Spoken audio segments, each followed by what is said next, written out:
Point में देखेंगे कि उसने सांकेतिक मुद्रा चलाई है। अब ये क्यों चलाई है उसने, देखो उस टाइम पीरियड में बहुत से लोगों के बारे में उसने सुना है, दूसरे देशों के शासकों के बारे में सुना कि उन्होंने ये मुद्रा चलाई और उनकी अर्थव्यवस्था बहुत मजबूत हो गई। तो यहाँ उसकी अर्थव्यवस्था बहुत ख़राब है, विश्व विजय करना चाह रहा है तो उसके लिए भी धन की आवश्यकता है। अब वो क्या करता है, शासन संबंधी सुधारों के लिए भी उसको मुद्रा की मतलब धन की आवश्यकता है। तो एक सांकेतिक मुद्रा मतलब मुद्रा में परिवर्तन करता है, उसको सांकेतिक मुद्रा कहा जाता है। अब इसमें क्या करता है, वो सोने और चांदी के सिक्कों के स्थान पर क्या है, तांबे के सिक्के चलाता है। मतलब क्या है, निम्न दर्जे की जो मुद्राएं चलाई जाती है और उसको जो पहले वाली मुद्रा है उसी के बराबर माना जाता है। अब क्या है, व्यापार भी इसी मुद्रा से कहने का आदेश वो देता है। ये मुद्रा क्या है, पहले जैसी मुद्रा से भिन्न है, वैसी क्वालिटी की नहीं है। तो ये क्या है, लोग क्या कर, और ना ही वो अपनी राजस्व जो उसकी टकसाल है उसका निर्माण करता है।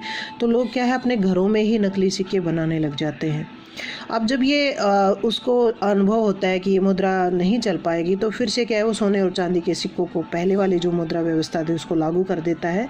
अब उसको ये लगता है कि लोगों के पास तो कुछ नहीं है, वो कैसे व्यापार करेंगे, कैसे अपना आवश्यकताओं को पूर्ति करेंगे। तो लोगों को आदेश देता है कि वो आए और राजस्व खजाने से ही वो पहले वाली मुद्रा लेकर के जाए।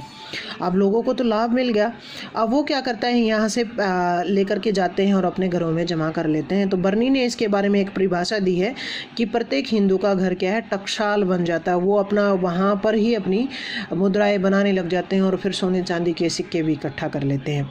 तो ये असफल होती है क्योंकि वो सही तरीके से योजनाबद्ध तरीके से इसको लागू नहीं करता है, इसलिए ये योजना भी उसकी असफल हो जाती है। अब यहाँ उसकी आलोचना से पहले एक बात देखेंगे कि एडवर्ड थॉमस है, एक विद्वान है, वो मोहम्मद बिन तुगलक की इसकी मुद्रा जो सुधार उसने किया है इसके कारण उसको प्रिंस ऑफ मनियर्स की संज्ञा देता है। और सुल्तान ने क्या है, टकसालों के ऊपर नियंत्रण नहीं कर पाता है, तो इसलिए ये योजना उसकी असफल हो जाती है। फिर एक योजना चलाता है, वो एक नई योजना लेकर के आता है, खुरासान और कराची विजय। ये दोनों आप अलग अलग भी कर सकते हो, हमने यहाँ इसको इकट्ठा किया है। पहले तो क्या है, खुरासान विजय की वो योजना बनाता है। अब यहाँ पर क्या है कि मध्य एशिया में एक क्षेत्र है, यहाँ राजनीतिक परिवर्तन बहुत देखने को मिले हैं। तो ये सेना को संगठित करता है, बहुत बड़ी सेना को, और आगामी वर्ष का नगद वेतन भी उनको दे देता है। लेकिन इसके बाद क्या होता है कि खुरासान में स्थिति फिर से परिवर्तित हो जाती है और ईरान का अधिकार हो जाता है। इसलिए उसकी योजना जो है एक कल्पना बन करके रह जाती है और बहुत सा धन खर्च होता है। फिर खुरासान योजना के बाद एक और ऊपरी हिमालय का क्षेत्र है कराची, उसके ऊपर अधिकार करने की योजना बनाता है और चीन का अधिकार है यहाँ पहले से ही। अब इसके महत्व को देखते हुए भी ये क्या करता है, अपनी सेना की चढ़ाई यहाँ शुरू करवा देता है। लेकिन मौसम बहुत ज़्यादा परिवर्तित हो जाता है और सेना मार्ग में ही फंस करके रह जाती है। बर्फीला क्षेत्र है ये, और माना जाता है कि लगभग 10,000 के सैनिक यहाँ मारे जाते हैं। तो ये भी जो उसकी योजना है असफल हो जाती है। अब उसकी योजनाओं का परिणाम क्या रहा, देखो, एक तो शासन में अस्थिरता आ गई, ठीक है। अब क्या है, वो अपने आप से बढ़कर किसी को समझ नहीं रहा, तो जो अधिकारी वर्ग है, अमीर वर्ग है, वो उसके खिलाफ हो जाता है, भ्रष्ट हो जाते हैं वो, और ये अकेला पड़ जाता है।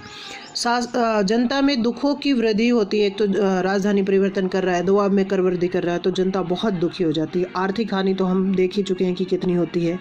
और बाह्य आक्रमणों का भय भी बन जाता है, क्योंकि देखते हैं कि राजनीतिक अस्थिरता नहीं है, आर्थिक तंगी आ गई है, तो बाह्य आक्रमण होने लग जाते हैं और विद्रोह की शुरुआत हो जाती है और विघटन प्रारंभ हो जाता है। अब यहाँ माना जाता है, बहुत इंपॉर्टेंट है, कई बार नेट वगैरह में पूछा जाता है कि इसके टाइम पीरियड में 26 वर्ष तक इसने शासन किया और उसके 26 वर्ष के शासनकाल में 22 विद्रोह होते हैं। तो सबसे ज़्यादा विद्रोह इसी के शासनकाल में होते हैं भाई। फिर अब देखेंगे मोहम्मद बिन तुगलक का मूल्यांकन देखेंगे। तो मूल्यांकन में हम सारी की सारी उसकी जो योजनाएं रही उसके बारे में बताएंगे। वो दक्षिण भारत में साम्राज्य विस्तार करता है, राजधानी परिवर्तन करता है, लेकिन उसकी योजनाएं सफल नहीं हो पाती हैं। वैसे तो वो पढ़ा लिखा व्यक्ति है, लेकिन एक तो क्या है, वो अच्छे से योजनाबद्ध तरीके से उनको व्यवस्थित नहीं करता है। दूसरा क्या है, जो उसके जो विश्वास पात्र व्यक्ति हैं वो कम हैं और विरोधी ज़्यादा हैं, तो उसकी ये योजनाएं सफल नहीं हो पाती हैं।